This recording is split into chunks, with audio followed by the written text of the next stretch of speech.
This is Coffee with God, and I am Father Jose. Let us begin this day with the Word of God and a short reflection.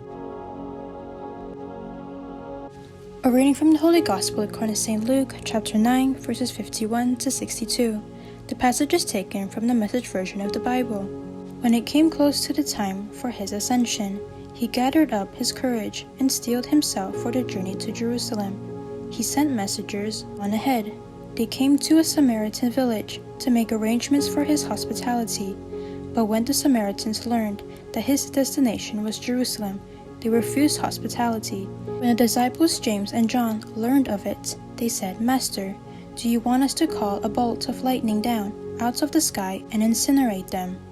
Jesus turned on them, "Of course not," and they traveled on to another village. On the road, someone asked if he could go along. "I'll go with you wherever," he said. Jesus was curt. "Are you ready to rough it? We're not staying in the best inns you know." Jesus said to another, "Follow me." He said, "Certainly, but first excuse me for a couple of days, please. I have to make arrangements for my father's funeral."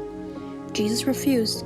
"First things first, your business is life, not death, and life is urgent. Announce God's kingdom." Then another said, "I'm ready to follow you, Master, but first, excuse me, while I get things straightened out at home." Jesus said, "No procrastination, no backward looks. You can't put God's kingdom off till tomorrow. Seize the day."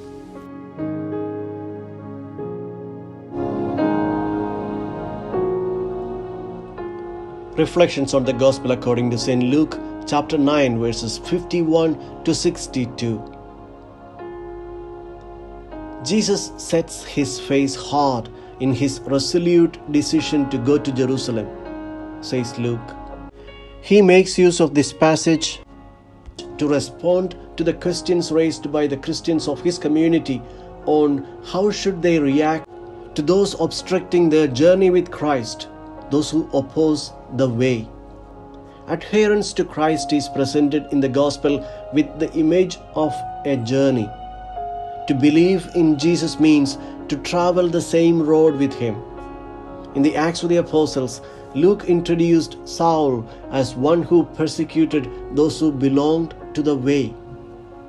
A choice to follow the way was therefore a life-changing decision, a choice between life and death. Luke recalls how Jesus had set a resolute face as he made his way to Jerusalem, where he would face torture and crucifixion there. However, nothing could deter him from making his journey and the sacrifice.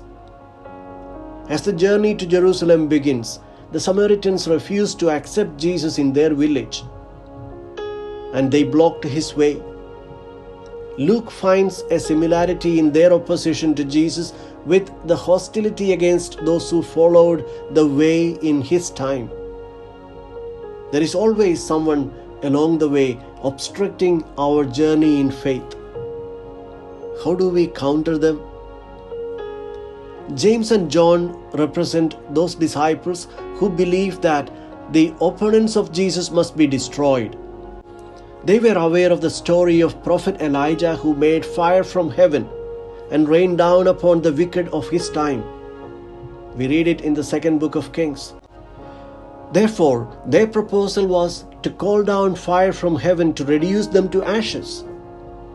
Unfortunately, James and John continue to have many friends even in our times, where nations are in war and choose to rain down fire upon their enemies, destroying peoples and their cities. Christian vocation is not to fight holy wars or to proclaim crusades against infidels. The time of fanaticism, which appears so often in the Old Testament, is over. The only fire that Jesus brings from heaven is the fire of his Spirit, who transforms people's hearts. A Christian cannot and shall not retaliate with aggression for attacks of lies, deception, and violence. Love your enemies and pray for those who persecute you is the command. Jesus turned and rebuked them severely, the Gospel says. Rebuke was the term used by the evangelist to refer to exorcism. When Jesus drove out demons, he rebuked the devil. Now, by rebuking the disciples, Jesus performs an exorcism on those two, possessed by the devil of hatred, anger, and contempt. The journey continues, and Luke introduces 3 vocation stories. Those who want to follow the Lord must be ready to renounce everything. The whole creation eagerly awaits the word of God. Every moment is precious. We cannot afford to waste time in gossip, useless discussions, because we have an urgent mission to announce the gospel.